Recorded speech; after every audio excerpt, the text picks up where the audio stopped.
Hey guys, Lee from straightwoo.com here. Wanted to do a quick video about this Harvey Weinstein business. I'd say wanted to do a video, stroke felt compelled to do a video. I was actually honestly waiting for something else to come up in the news cycle that I could hook onto, because I really want to try to do one video a month tying current media and news into astrology, because there's usually really great ties. But this story is dominating the news cycle, the media cycle, and I cannot seem to escape it. So I've given up. And actually, after looking at some of the charts that are involved, I felt like it could be an interesting illustration of certain planets and the way that they can act when they're distorted. Particularly, of course, when we're talking about the case of Harvey Weinstein. I'm going to look at two charts predominantly, Harvey Weinstein and then Rose McGowan. And I want to say up front that as somebody that has gone through abuse in my life, I was sensitive about doing this video and sensitive about even looking into it for multiple reasons. One, of course, is that almost everyone tries to blame the abuser, or excuse me, the abused person. The person that is gone, yeah, everyone should blame the abuser. But the typical thing is, like, especially when it's women involved, and it's almost always men transgressing against women, you know, why didn't you speak up sooner? Or in the case of Harvey Weinstein's wife, well, how could you have stayed with him? I in no way aim to bring blame into this, or to assume that any of the women were just getting involved in this just to further their career and they brought it upon themselves, or because of the way they acted or who they are, what they look like, that there is some natural connection between themselves and the pretty vulgar abuse that they've suffered. And then the second thing that I really dislike that always happens is, like, people immediately and automatically wishing to make excuses for the abuser. So I hope to avoid both of those deeply toxic patterns that tend to happen. And we'll be looking at the charts of Harvey Weinstein, Rose McGowan, hopefully focusing on where probably some of the neuroses and some of the toxicity comes from Harvey's chart. And then equally, I think it's interesting to look at the strengths, some of the pain, but also some of the strength that comes out of Rose McGowan's chart. So that said, I'm going to flip to the charts now, and I'll see you guys in a little bit. Okay, so here we are with Harvey's chart. Like I said, Harvey does not have a birth time. So I put in 12 p.m. as like a hypothetical birth time. We do have the date and the year, though, however. So just scrolling up. There were a few things that when I first saw Harvey's chart, I was like, oh, okay. So it should be said, first of all, that when Astro.com puts a chart up with a hypothetical birth time, you can see here there's no house lines drawn in between. So that's what it's also, this circle with the X in the middle means. And then the second thing is that they usually put Aries then as ruling the first house, and then taking the rest of the zodiac until we get Pisces in the 12th. When I had put in into my own software 12 o'clock p.m., so midday noon as the hypothetical birth time, that put out Cancer rising as his potential rising sign, if that was near about the birth time.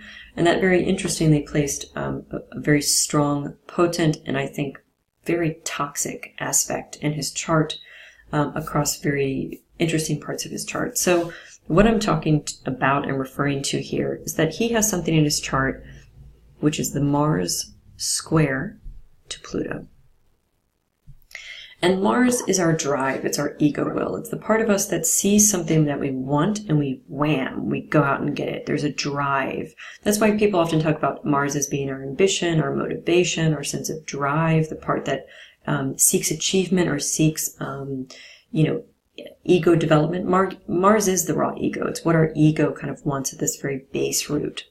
And everybody has a Mars. Everybody has a way of expressing Mars. So definitely by Mars in his position in sign and house in your own chart, you can have a little bit of knowledge or insight into what drives you, what motivates you, what are you really good, or maybe not so good, depending on the sign in the house and the aspects.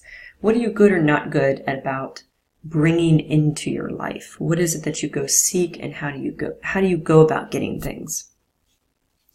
So Pluto, on the other hand, is the lord of the underworld. He is absolute. He is terminal. He's acidic. He breaks things down to their most molecular level until it can't be broken down any further.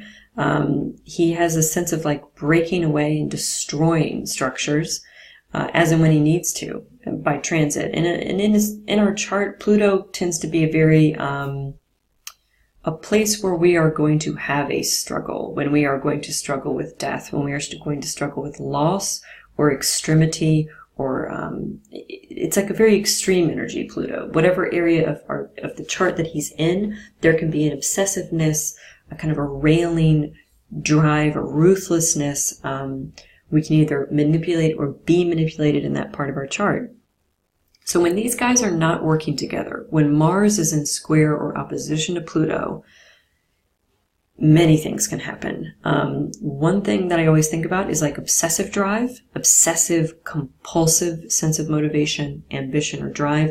That can be powerful and it can be good. It's not necessarily all bad. I have to be honest. Here I think we pretty clearly are getting into murky water when it comes to Harvey's chart, because on a very archetypal level, we could talk about Mars in Scorpio or in the 8th house being about a sexual drive, an obsessive sexual drive. We can talk about Pluto in the 5th and in Leo.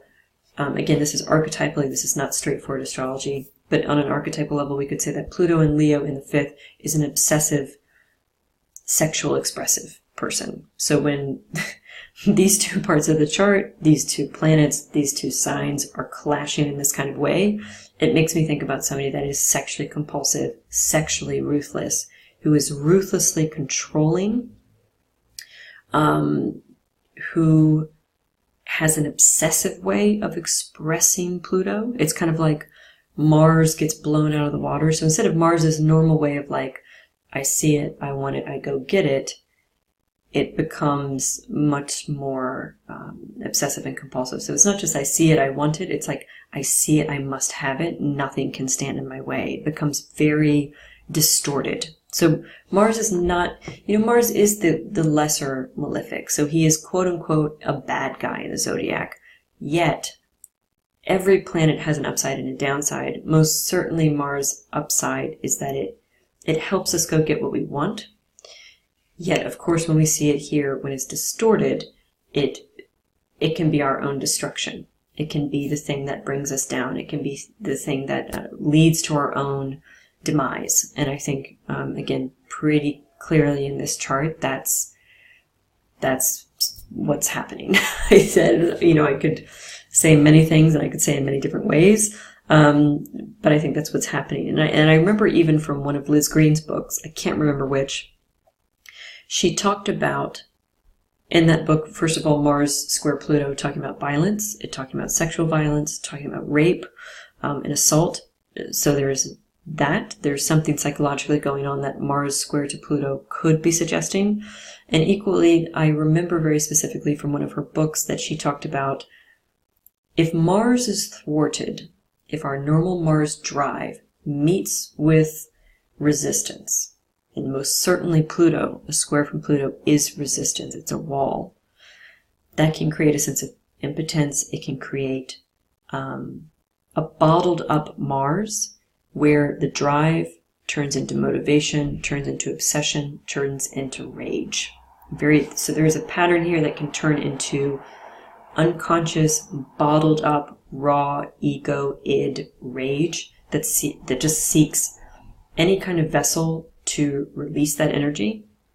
And with Pluto, it's going to be something manipulative. It's going to be something where there are power dynamics or power struggles where one person is suppressing the other. So that was one thing that I also found very interesting. Another thing that's just to note, that the last degree of every sign, so 29 degrees and later, is sometimes called the anaretic degree, or the critical or the weakened degree of every sign. And it's notable and something interesting that we can say here that Harvey's sun is at that critical degree. It's in a weakened spot. Pisces is a beautiful sign, really. It's empathetic, it's revered for its kindness and its sense of compassion. It's no mystery why the age of Pisces gave rise to religions such as Christianity and Islam. religions that are about turning the other cheek, or the golden rule, or things like that. In fact, one of Jesus's signs is the fish, Pisces, and Pisces is the sign of the fish, of two fishes. And it's a beautiful sign, but I'd say one of the negative sides of Pisces is when it doesn't know how to deal with itself, when it is not very aware or conscious, or is not working with the material that it has within itself, or that it's meeting in external life. It can be one of the more problematic signs for finding ways to numb out the system, because Pisces is highly empathic. It feels all the feels. It is very open to the energies of other people. And that's a lot of stimuli and feedback for a singular system to take on. Ways we can really positively deal with that is through art, is through healing work, is through energy, is through meditation, being in nature, finding different ways that are a healthy manner of decompression. But one of the Piscean ways that if we aren't that aware, if we haven't come to that work yet, and we're still on the path on our way, we might do other things to just numb the system. So numbing the system looks like drinking too much, using drugs, eating too much, getting into sexual liaisons that are toxic or poisonous in one way or another. Things that numb or flood the system with another stimuli or another response. So instead of, it's like overstimulation that we choose versus overstimulation that just lands on us. It's the kind of thing that I think about when I think about Pisces. So that's one thing I think about, like somebody that could be driven to this kind of behavior. And secondly, although there is an aspect drawn in here by Astro.com, because they use a really wide orb, and orbs are how we measure the impact of an aspect. For me, in the way that I work, his sun would be unaspected, and an unaspected planet that's just kind of hanging in the chart by itself is also a planet that is unintegrated. It hasn't been woven into the greater tapestry of the life and the personality. It's like a hanging thread at the corner that I'm using one too many puns here, but it's a part of the personality that is at a loose end, that has not been integrated. It's a part of us that we may not be aware of, that we may not be conscious of. We may not work consciously with that planet. So interesting that that's what's happening with the sun, but the sun is our soul. If it's our Mercury, there can be something mentally or logically to integrate. If it's our Venus, there may be something about relationships or love or values or issues about attraction. But the sun is the heart of the being. It's the soul. It's the reason for incarnating. It is the path and the journey that we pick in this lifetime. So it's quite potent to have an unaspected sun. The other thing that made me think that this would be a hard chart for someone to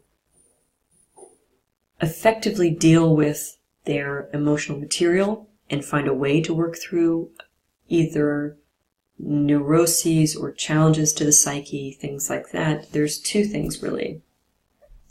One is that he has Moon opposite to Uranus, and the other is that he has Jupiter and Mercury opposite to Neptune. So dealing with the Mercury-Jupiter opposite to Neptune part first, Jupiter-Neptune on its own, big delusions. Big time delusions. Jupiter makes things bigger. Neptune is illusions and delusions. The high side of Jupiter opposite Neptune is big dreams, big ideals. Somebody that, like I have a few friends that have Jupiter opposite Neptune.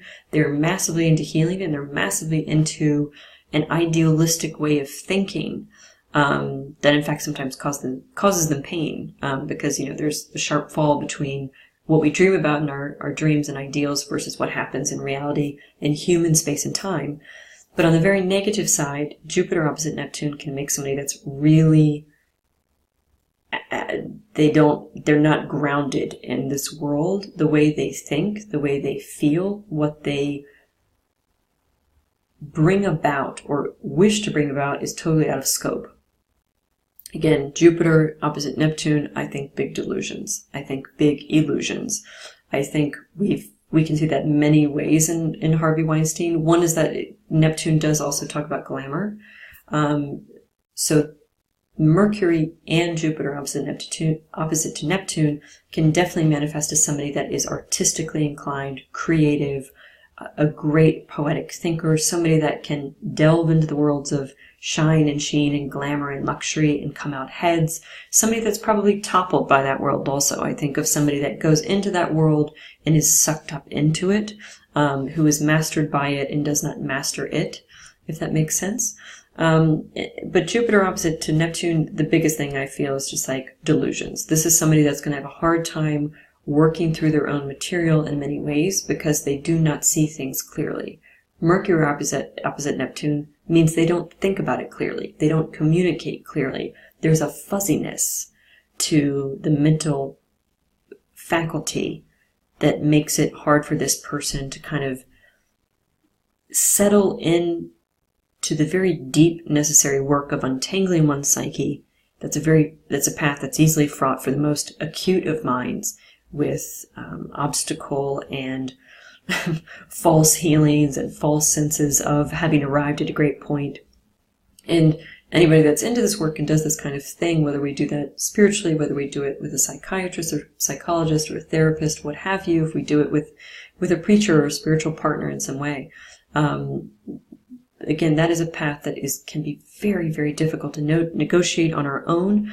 And I think if one has Mercury and Jupiter opposite Neptune, it becomes ever more difficult. Equally, even because Mercury and Jupiter in Aries, Aries strikes out on its own. It's courageous and it's bold, and there's many things to recommend it. But Aries as a sign also often thinks it's right. I did it, I chose it, I did it first, so I'm right.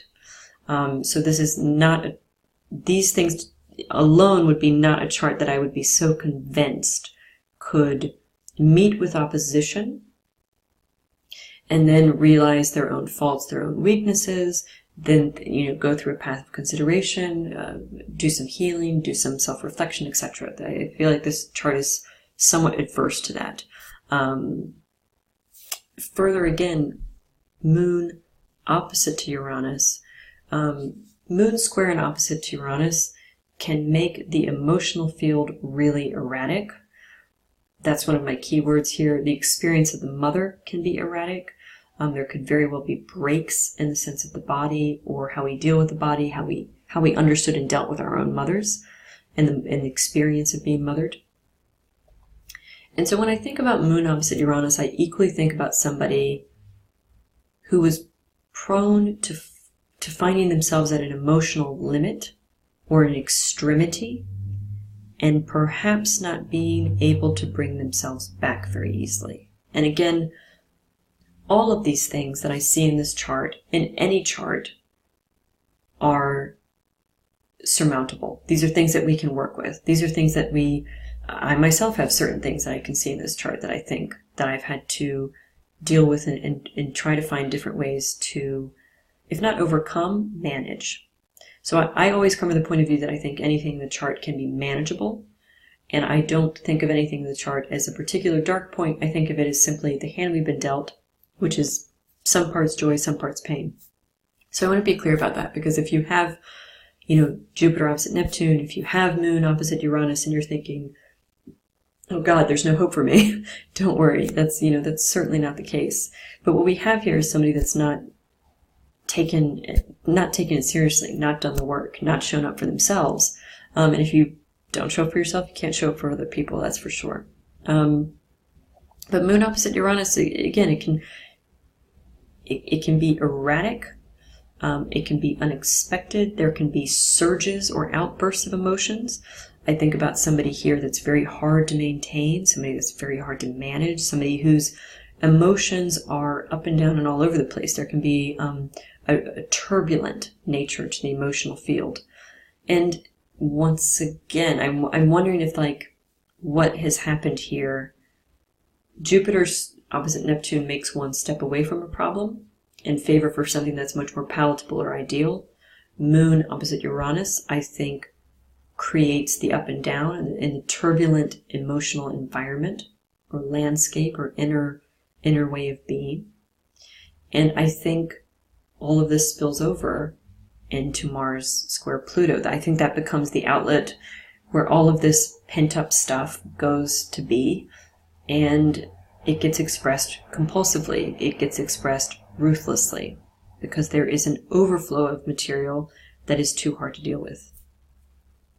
And the last bit I'll say about Harvey before moving on to Rose, which is a far more inspiring situation, is he has in his natal chart Venus and Pisces, which again should be a perfect combination, opposite, and it's not on this chart, excuse me, oh it is here, thank you, oops. So Venus and Pisces, beautiful, opposite to Vesta and Virgo. Vesta was the archetypal nun, or is the archetypal nun. She was somebody that worked in a temple, and there's a story here. At one point, prostitution was not something illicit. It was something that was seen as service to the community. It was a sacred way of being.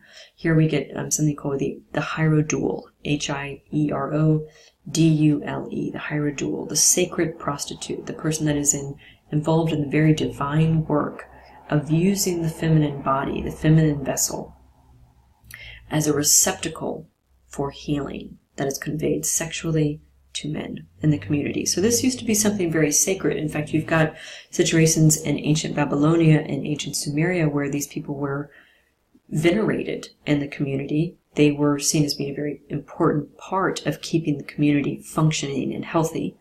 And a lot of women that joined the temple enjoyed extra benefits. They enjoyed extra freedoms. They enjoyed a higher position in society.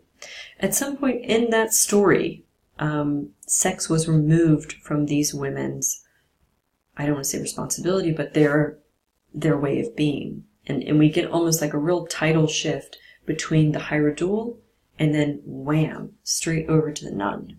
So we have sex is sacred, and then sex cannot be sacred. If you're going to follow the path of the divine, you have to follow celibacy.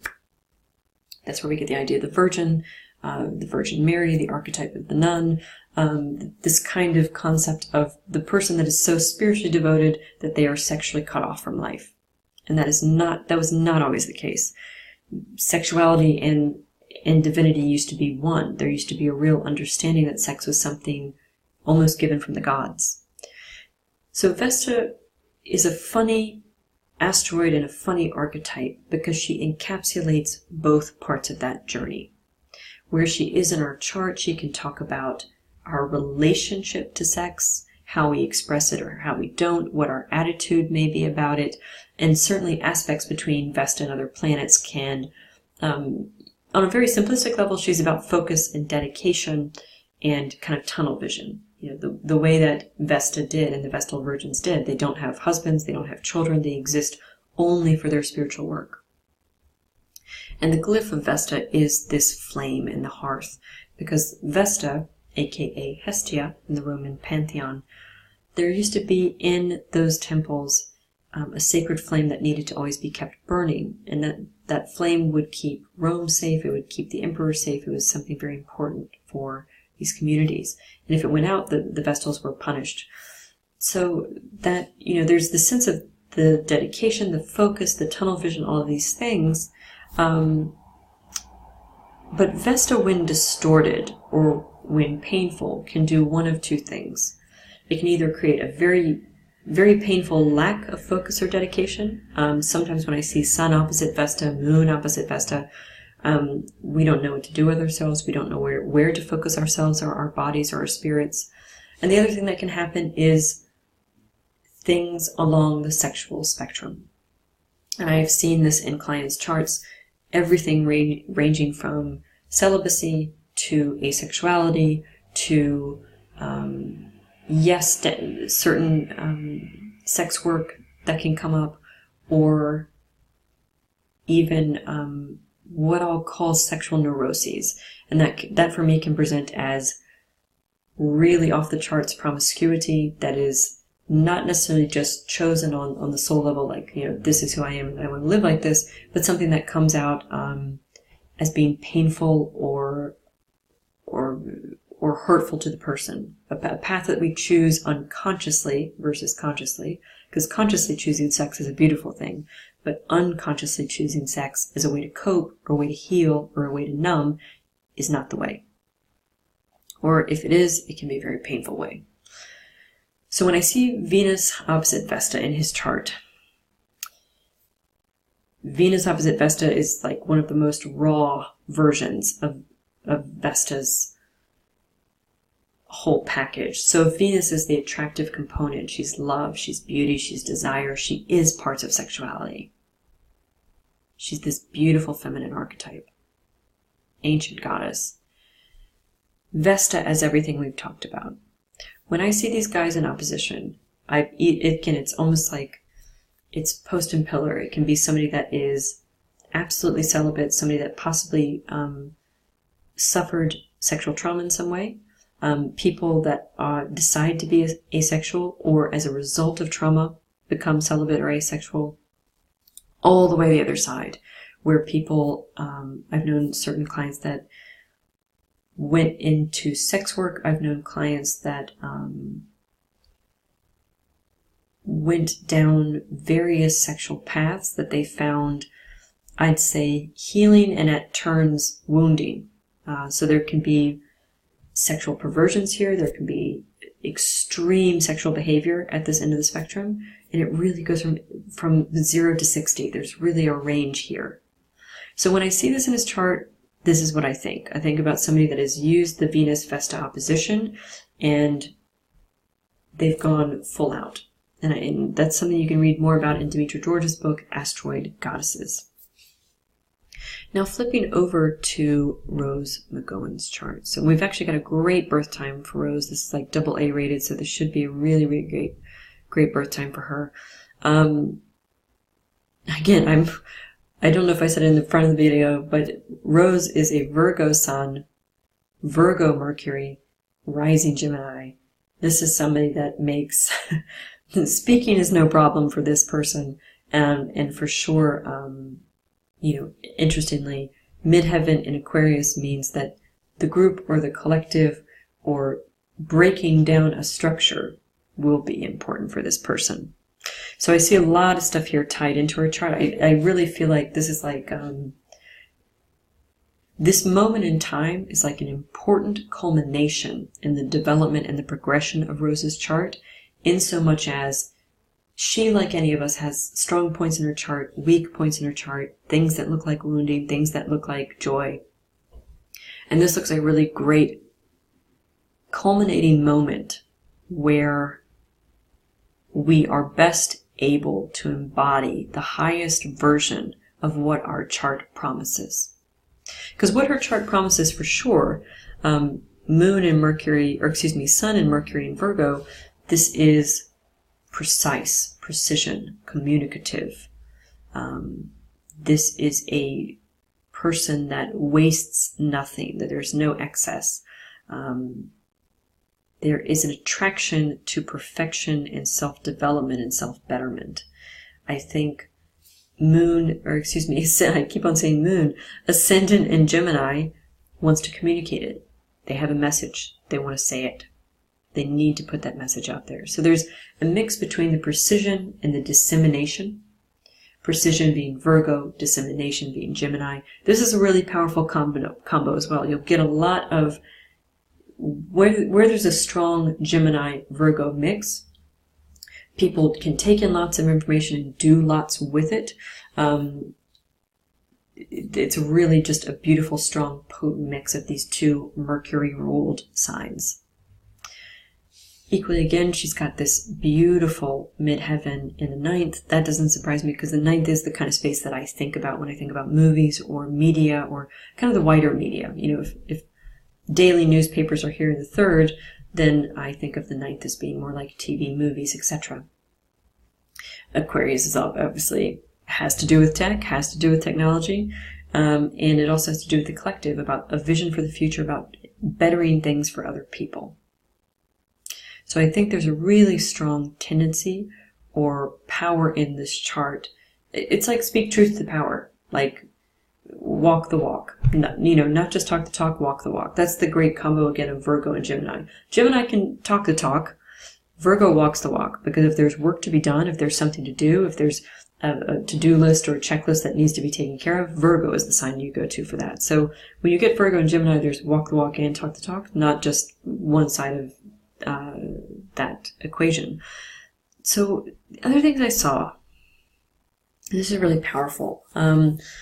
Rose has in the 5th house a Venus-Uranus very, very close conjunction and a very close opposition to Chiron. So when I've seen planets like this in combo, I have known clients to have miscarriages, because the 5th house is the fifth house of children. I've known people to, as we now know that Rose has dealt with herself, deal with sexual trauma. The high side of Venus and Uranus together is innovative partnerships. It's breaking out of the mold of partnerships. It's also, I've known people in polyamory situations, open marriages, you name it, I've seen it with that kind of combo, because this is Venus and the attraction and love principle meets the innovative properties of Uranus, and something new is made in this kind of alchemical moment of surpassing the norm and doing what you really want. Beating, going to the beat of your own drum. Sorry, no good with metaphors. I think it's demonstrative of when she had her relationship with Marilyn Manson, that's certainly a Uranian partner. It's being attracted to something that's outside of the norm, the kind of square box of 2.2 kids, 2-car garage, dog and a cat. This is, when we have Venus and Uranus in any kind of aspect, that is not going to do the job for us. So when I saw Venus and Uranus, that's one thing. Not necessarily bad, not necessarily good. There's always going to be a mix with aspects, right? But then when I see that and she has a great Venus. Venus in Libra is she's a mega babe anyway, so no surprises here. Venus in Libra is a beautiful position. But Venus and Uranus, opposite to Chiron, a point of pain, a wounding, a wound that never heals, a wound that remains painful until we stretch the wound just wide enough to step through it and to use that wisdom as healing for other people. Very interesting here. Because again, I think of this Chiron Venus-Uranus opposition as being really demonstrative of, yes, of assault, sometimes of miscarriage, sometimes of infertility, sometimes of sexual trauma of varying types and degrees. I've seen many different scenarios in chart readings that describe this kind of combo. And I'm kind of inclined to think that this is a beautiful moment that culminates a journey whereby this feels wounding and painful, but she's opened up the wound, she's walked through it, and she's enabled groups of women, swaths of women, thousands of women to speak up. Think about the power, not just of her recent, women boycotting Twitter, which she was heralding for a moment because she got banned from Twitter, probably unnecessarily, probably unfairly. And then now we have the Me Too campaign. So lots of women stepping up. So there's other stuff in her chart too. Let me grab my notes here, make sure I don't miss anything. Yeah, interestingly, that the lunar eclipses, the eclipse in August that happened in Aquarius happened on her midheaven. Happened on her midheaven in the 9th house. 9th house is media again and publishing and kind of like this greater, bigger world where we see things on TV, the movies, publishing, magazines, you name it. I think it's very quite clearly that with eclipses across the 3rd and the 9th, something about communication was going to happen. Something about daily news was going to happen. Something about media was going to happen. And I think both of those things really came true very powerfully. So the eclipses were there and they really seem to affect her chart very powerfully. Interestingly, on the days that she was banned from Twitter, she had Mercury across Uranus, Mercury transiting was across from her Chiron. That's when she got banned. And then Mercury then moved right on top of Uranus and Venus, which I think is super demonstrative of Venus, women, Uranus, technology, Mercury, the message of women in the 5th house, Me Too, about sexual assault, about trauma, about women stepping up together as a group. So that all this stuff I was seeing that I just thought was such a cool powerful shift or powerful use of this is a great example. You know, sometimes we've got stuff in our chart we hate. It's painful. It sucks. We hate those moments. We certainly don't even want to think about them, let alone repeat them.